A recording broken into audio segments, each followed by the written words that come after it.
오늘은 에스겔 48장 1절로 35절 말씀을 가지고 여호와 삼마 그 땅 이름이 있는 거룩한 땅에 대한 말씀을 함께 나누도록 하겠습니다. 구약에 선지서가 있는데요. 선지서는 분량이 많은 선지서와 분량이 작은 선지서로 구분을 합니다. 그래서 대선지서는 그렇게 분량이 많은 선지서를 대선지서라고 이야기합니다. 이사야, 예레미야, 에스겔, 다니엘 무려 66장부터 시작해서 12장에 이르기까지 분량이 많은 것을 대선지서라고 이야기하고요. 분량이 작은 12개서를 소선지서 이렇게 이야기하는데, 오늘은 그 중에 48장으로 되어 있는 에스겔 말씀, 마지막 장 말씀을 가지고 함께 은혜 받기를 원합니다.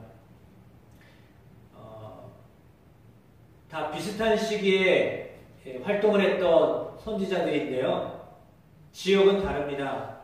그림에 보여져 있는 것처럼 예레미야 선지자는 이스라엘이 망할 때까지 예루살렘에 머물러서 예언을 했던 선지자이고요.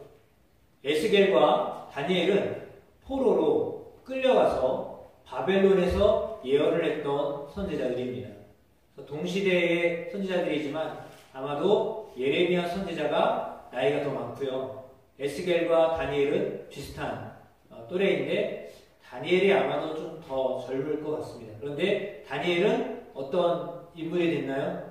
총리가 되는 인물로 쓰임을 받았고요.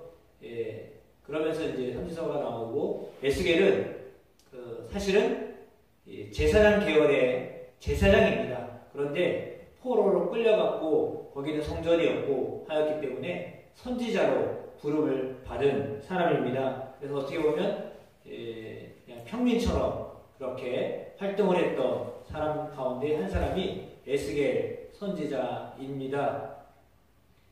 에스겔은 48장으로 되어 있는데 환상이 상당히 많이 나옵니다. 그래서 요한계시록과 같이 환상의 이야기가 많이 나오고, 다니엘과 같이 환상에 대한 이야기가 많이 나와서 이 부분을 잘 다루지는 않습니다. 더군다나 역사적인 배경을 잘 모르면 이 책을 잘 다루지를 않아서 목사님들이 설교를 많이 안 하는데, 개중에 설교하는 이제 마름뼈 설교나 아니면 성전에서 물이 흘러갔던 그런 정도 이렇게 하고요. 나머지들은 잘 하지 않는데, 그러나 오늘 우리가 이것을 함께 보는 이유는 에스겔의 주제가 어떤 것이냐 하면 크게는 두 가지입니다. 백성들이 가지고 있었던 굳은 마음, 백성들 속에 자리 잡았던 그 굳은 마음을 보시는 하나님의 상한 마음입니다. 이스라엘 백성들이 하나님을 향하여서 온전하지 못한, 그리고 딱딱해진 그런 마음으로 살고 있었기 때문에 하나님은요, 하나님의 마음에 흠집이 가셨습니다. 그래서 상한 마음, 저 그림에 보여져 있는 것처럼 반창고 묻히고 찢어지고 이런 모습으로 하나님의 마음에 상함이 생겼다라고 하는 것이 오늘 에스겔 선지서를 통해서 오늘 우리에게 주시는 주된 내용인데요. 그 내용에 보면 에스겔 2장 4절에 이렇게 이스라엘 백성들을 표현하고 있습니다. 이 자손은 얼굴이 뻔뻔하고 마음이 굳은 자니라 라고 했습니다. 이스라엘 백성들이 마음이 굳은 자다라고 하는 표현을 하나님이 그들을 보시고서 그렇게 명령을 하셨는데요. 이것은 그들이 영적으로 자만하고 그랬기 때문에 그들을 바라보았던 하나님의 마음은 그들이 굳은 마음을 가지고 있다라고 하는 것입니다. 그래서 그들을 향하여서 하나님 주시는 회복의 마음은 무엇이냐면 에스겔 36장 26절에 또 새 영을 너희 속에 두고 새 마음을 너희에게 주되 너희 육신에서 어떤 마음을 제거하고요? 굳은 마음을 제거하고 어떤 마음을요? 부드러운 마음을 줄 것이며 라고 했습니다. 그러니까 이스라엘 백성 가운데 굳어진 마음을 제거하고 부드러운 마음을 줄 것이다. 우리 쉽게 이야기하자면 암덩어리가 생기면 어떻게 되는 거죠? 딱딱해지는, 굳어지는. 문제가 생기면 염증이 암이 되면 이렇게 딱딱해지는 겁니다.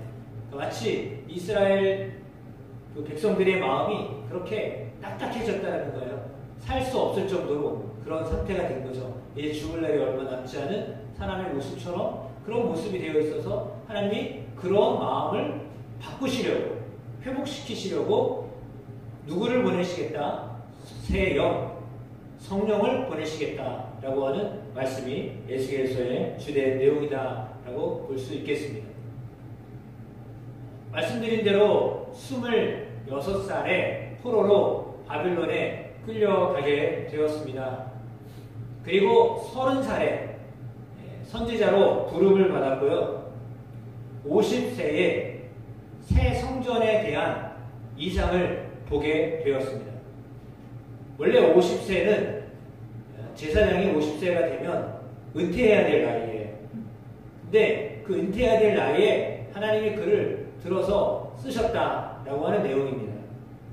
그러니까 어찌 보면 그는 원하지 않는 삶을 살았습니다. 왜냐하면 제사장의 자녀였기 때문에 제사장으로 예루살렘에서 그 역할을 감당해야 되는데 예루살렘 성전이 파괴되고 제사장이었지만 포로로 끌려가고 거기서 슬피 울고 그리고 중노동을 해야 됐고요.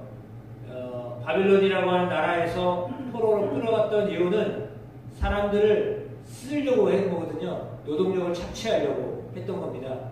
우리나라도 일본에 징용 가셨던 분들이 계시잖아요. 남자분들도 그렇고 여자분들도 그렇고 징용이나 뭐 이런 우리 정말 기억하고 싶지도 않은 그런 일들이 아픈 추억이 있는데 오늘 그런 모습으로 바벨론에 포로로 끌려갔는데 하나님이 그 와중에 하나님께서 그에게 말씀으로 임재하셨다라는 것입니다. 상황이 영적으로 그렇게 아주 좋은 상황이 아니에요. 물리적인 환경도 안 좋고요. 영적인 환경 또한 그다지 좋은 환경은 아닙니다. 그런데 불구하고 하나님이 이 에스겔 선지자를 사용하셨다라고 하는 것입니다. 그래서 환경이 좋으냐 나쁘냐 이것은 하나님이 일하시냐 일하시지 않냐 이것과는 관계가 없어요. 그러니까 우리는 생각할 때 환경이 좋아야 하나님도 일하시기 편하실 거다라고 생각하잖아요. 그런데 그 환경을 초월해서 일하실 수 있는 분이 하나님이십니다. 그러니까 우리의 믿음은요 바로 그거지. 그러니까 우리의 환경이나 우리가 주어져 있는 어떤 여건을 보고 하나님 역사하시느냐 그렇지 않습니다. 우리의 조건 때문에 일하시는 하나님이 아니라 우리의 조건을 뛰어넘어서 일하시는 하나님이시거든요. 그래서 에스겔 선지자에게 임하셨던 하나님은 바로 그 하나님이십니다. 에스겔을 누가 또 무엇을 또 어디에서 또 누구를 향하여서 쓴 것인가 간단하게 그 배경을 설명하자면 다시 중복될 수도 있겠지만 그런 것입니다. 바벨론 1차 포로로 다니엘과 세 친구가 먼저 끌려갔습니다. 그리고 몇 년 후에 2차 침공에서 에스겔과 그의 일행들이 포로로 끌려갔습니다. 에스겔이라고 하는 사람은 누구냐 말씀드린 것처럼 그는 제사장 부시의 아들입니다. 25살에 포로로 끌려갔습니다. 제사장은 20살에 선택되어가지고 29살까지 견습을 하고요. 30세에 등용을 합니다. 그런데 26살에 하나님 그를 선지자로 30세에 바벨론의 선지자로 부르셨다라고 되어 있잖아요. 그러니까 제사장이 되는 그 나이에 하나님 그를 부르셨다라는 것입니다.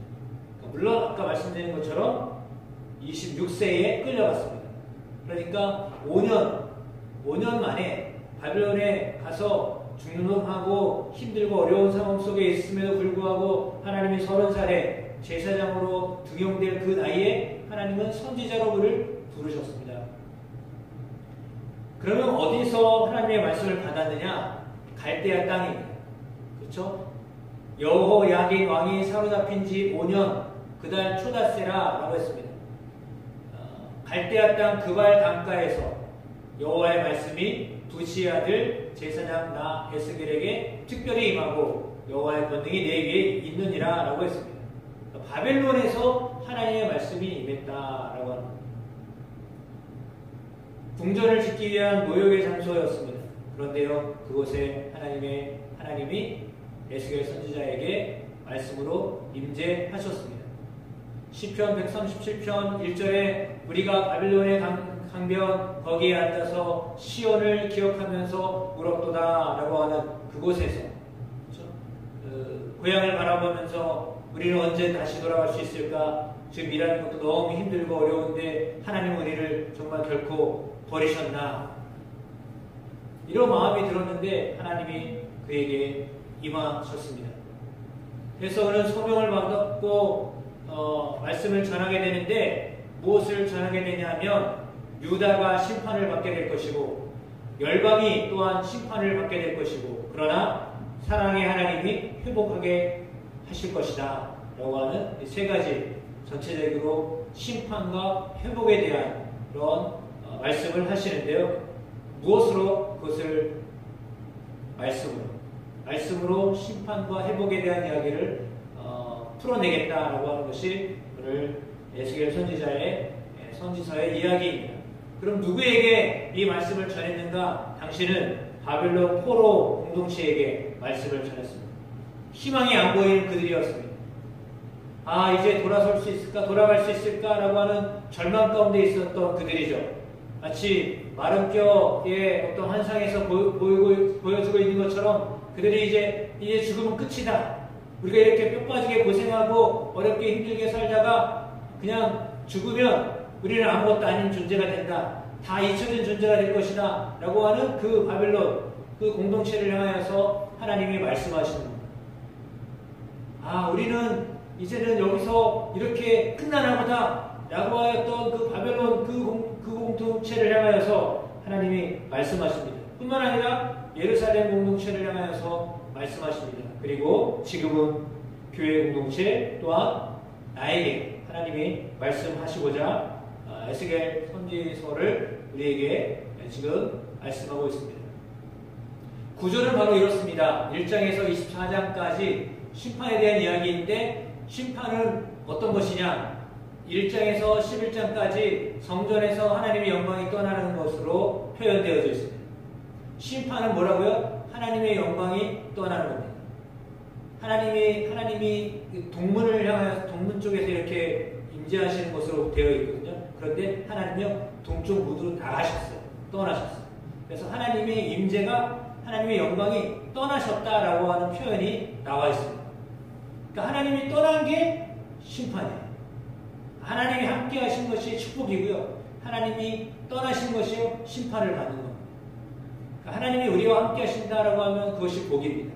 그러니까 하나님이 다시 돌아오신다. 그래서 성전으로 하나님이 다시 돌아오신다. 그것이 40장에서 48장에 나와 있는 성전에 대한 이야기와 오늘 거룩한 땅에 대한 이야기가 바로 그 이야기입니다. 그리고 그 중간에 열방을 향한 하나님의 심판과 또한 회복, 이스라엘의 회복에 대한 선언을 하고 있습니다. 그러니까 한편으로는 심판을 하실 하나님에 대한 분량이 많아요. 그런데 그럼에도 불구하고 32장까지는 심판에 대한 이야기잖아요. 그러나 33장부터 뒤에 48장까지 15장을 회복에 대한 말씀으로 그렇게 이야기하고 있습니다. 그러니까 하나님은 심판만 하시는 하나님이 아니라 그 심판 중에서도 회복을 준비하시는 하나님이시다 라는 것입니다. 그렇다면 에스겔이 어떤 환상들을 보았는가? 대표적인 환상이 바로 내 생물에 대한 환상이고요. 타락한 성전에 대한 환상이고요. 골짜기의 마른뼈 환상에 대한 이야기고요. 그리고 오늘 읽었던 48장 직전에 46절, 45절, 47장에 나와 있는 새로운 성전에 대한 환상이 크게 네 가지 환상으로 볼 수 있습니다. 저렇게 에스겔 선지자가 하늘문이 열리는 것을 목도하게 됩니다. 어느 분은 이것을 이렇게 설명했습니다. 하늘문이 열렸다, 딱 2번 있었다라고 합니다.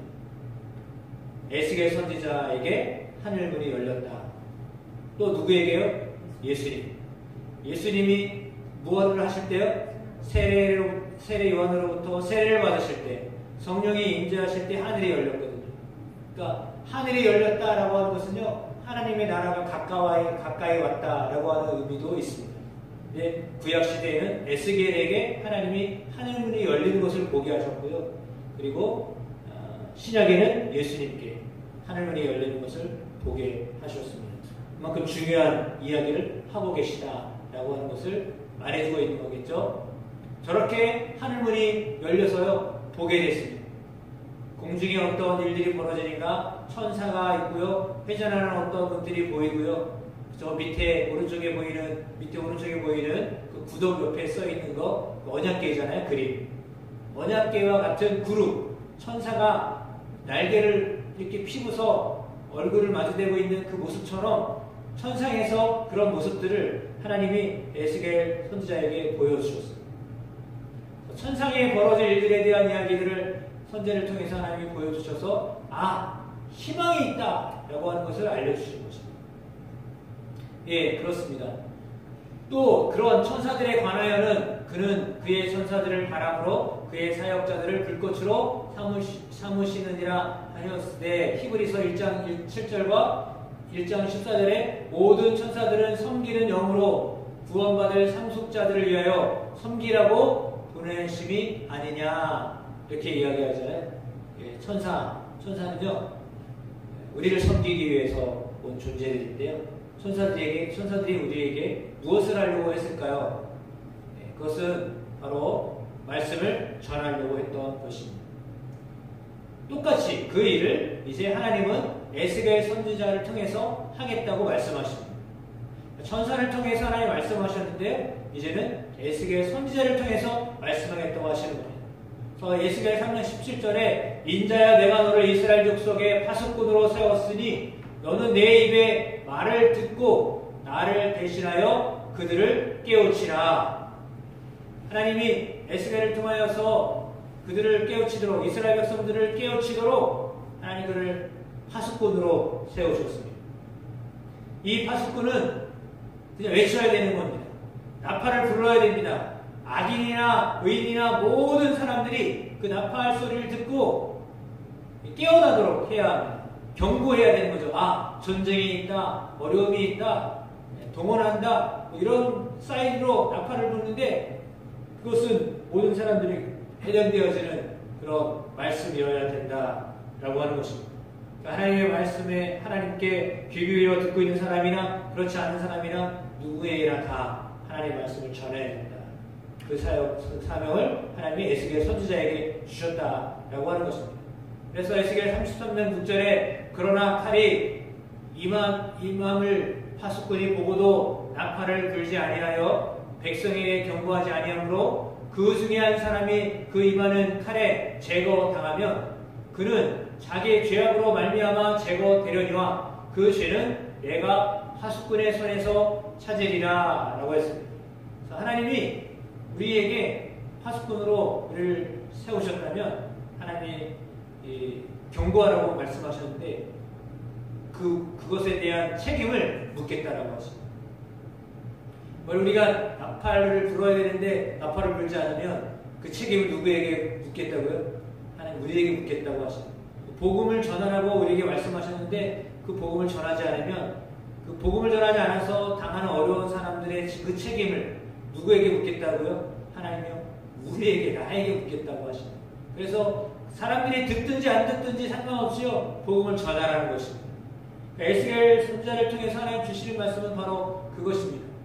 그리고 그 에스겔은 지금 말을 잘 못했던 사람인지는 잘 모르겠습니다. 그런데 하나님이 에스겔에게 벙어리가 되게 하셨어요. 언제 그랬냐면 아내가 죽은 다음에 말을 못하게 하셨어요. 말을 못해가지고 그는 몸으로 표현을 했어요. 그래가지고는 오늘 나와 있는 것에 보면 저렇게 저런 일들을 하거든요. 자세히 보면 그렇습니다. 저렇게 이렇게 기둥이 세워져 있고 가운데 네모난 것이 예루살렘 성전이에요. 근데 거기에 어떻게 있나요? 기울어 이렇게 누워가지고 왼쪽으로 누워가지고 바라보고 있잖아요. 그리고 그 앞에 그 서판을 들고서 다 가로막고 있어요. 이건 이제 어떻게 보면 행동으로 보여주는 거예요. 왼쪽으로 아까 말씀처럼 왼쪽으로 390일을 누워서 있으라고 그랬어요. 그리고 오른쪽으로 40일을 누워 있어라 라고 했거든요. 그래서 사람들이 저 뭐 하는 거야? 지금 대낮에 뭐 하는 거야? 누워서 왜 일어나지도 않아? 아무 말도 안 하고 왜 뭐 하는 거야? 근데 그렇게 궁금하면 그때 이제 몸으로 보여주는 거죠. 왜? 하나님이 예루살렘을 그냥 저렇게 심판하시겠다라고 하는 그런 사이드로 430일 동안 1년이 넘는 시간 동안 누워 지냈습니다. 그들이 먹을 것이 없어서 어떤 일이 벌어질 것이냐, 하나님이 그 먹을 것을 나무가 없어가지고요. 무엇으로 저거를 화력을 만들었냐면 처음에는 인분, 사람 똥으로 불을 태워서 그걸로 빵을 만들어 먹으라고 그랬어요. 근데 상상만 해보세요. 그걸 먹을 수 있어요? 아니, 구역질 나잖아요. 생각만 해도 구역질이 나잖아요. 하나님 도저히 그건 아닙니다. 아무리 그래도 그렇지 우리가 내가 이렇게 해야 되겠습니까? 선자에게 그렇게 하라는 거거든요. 그건 뭐죠? 먹을 게 없다는 거예요. 태울 나무도 없고요. 먹을 것이 없다는 거예요. 굶주리게 될 것이라는 거예요. 극심한 신명량이 임하게 될 것이라는 것을 이렇게 몸으로 보여주라는 거거든요. 근데 하나님 그건 아닌 것 같아요. 사람 똥으로요. 말이 안 돼요. 그래 그러면 소똥으로 해라. 그래가지고 소똥으로 했어요. 그래도 기가 막힌 거 아니에요? 그만큼 어려움을 당하게 될 것이다. 너희가 극심한 가난에 처하게 될 것이다. 라고 하는 말씀을 몸으로 보이게 하셨어요. 뿐만 아니라 제사장은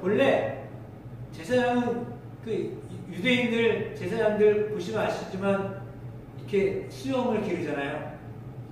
머리가 안 자르지만 수염도 하나도 안 자라요. 그래서 옆에 수염, 턱 수염 이게 다 이렇게 길어요. 그런데 어떻게 하라고요? 그 머리털과 수염을 깎으라는 거예요.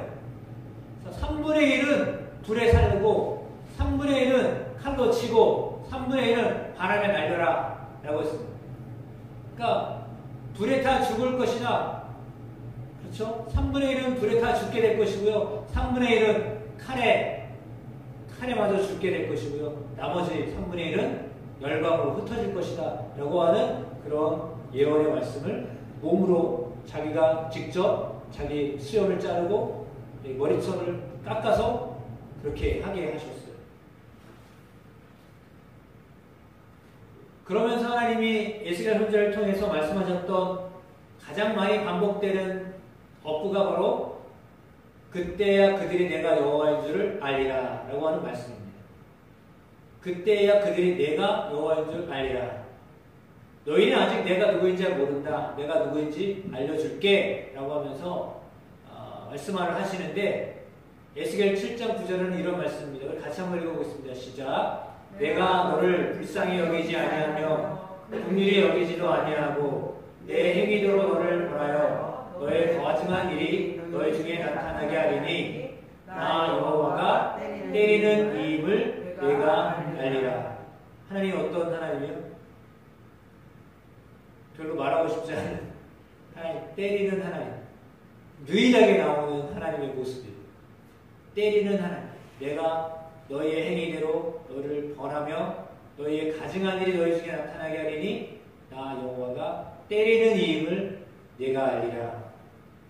너희가 내가 누구인지를 알지 못해서 그러는데 내가 너희를 보여주겠다. 그래서 나는 때리는 이다.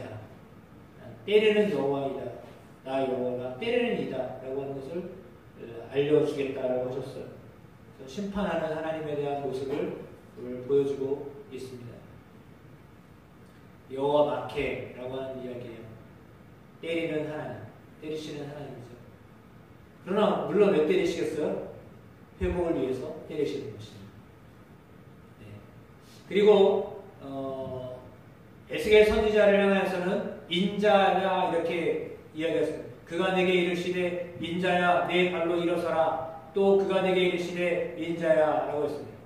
환상을 봅니다. 하나님의 영광을 경험합니다. 놀라운 능력을 받습니다. 그러나 그는 그냥 단지 사람이다 라고 하는 거예요. 네가 아무리 놀라운 것을 보고 네가 아무리 놀라운 능력이 있어도 너는 사람이야. 그걸 알게 하려고요. 너는 인자야. 너는 사람의 아들이야. 라고 하는 것을 놓치지 아니하셨습니다. 그들 안에 하나님이 그 성전에 가증한 것을 보셨는데 자세히 보이지 않지만 에스겔 8장 9절로 11절에 보면 거기에서는 어디를 이야기하면 성전을 이야기해요. 성전에서 행하는 가증하고 악한 일을 보라 하시기로 내가 들어가 보니 성전에 들어갔더니요 각양 곤충을 그렸어요. 가증한 짐승을 그렸어요. 이스라엘 족속의 모든 우상을 그 사방 벽에 그렸어요. 이스라엘 족속의 장로 중에 70명이 그 앞에 서 있어요. 사반의 아들 아하사냐도 그 가운데 서 있는 것을 보았어요. 그리고 그들도 향로를 들었는데 향연이 구름같이 오르더라라고 했어요. 예루살렘 성전 안에서 그들이 우상을 섬겨요. 성전 안에서 그림을 그려놓고요. 그들을 향하여서 제사를 드려요. 향이 올라가요. 그걸 어디서 했다고요? 성전 안에서 했다는 거예요. 그래서 하나님이 벌하시겠다고 말씀하십니다. 너희가 성전 안에서도 그 가증한 일을 하였기에 내가 예루살렘 성전을 가만히 내버려 둘 수가 없다. 왜? 하나님 아까 말씀처럼 때리는 하나님을 너희가 알게 하였다. 라는 말씀이십니다. 그래서 우상 숭배에 대한 심판을 하겠다라고 말씀하십니다. 여호와께서 이르시되 너는 예루살렘 성읍 중에 순행하여 그 가운데에서 행하는 모든 가증한 일로 말미암아 탄식하며 우는 자의 이마에 표를 그리라. 그러나 그 가운데 어떤 사람이 있다고요?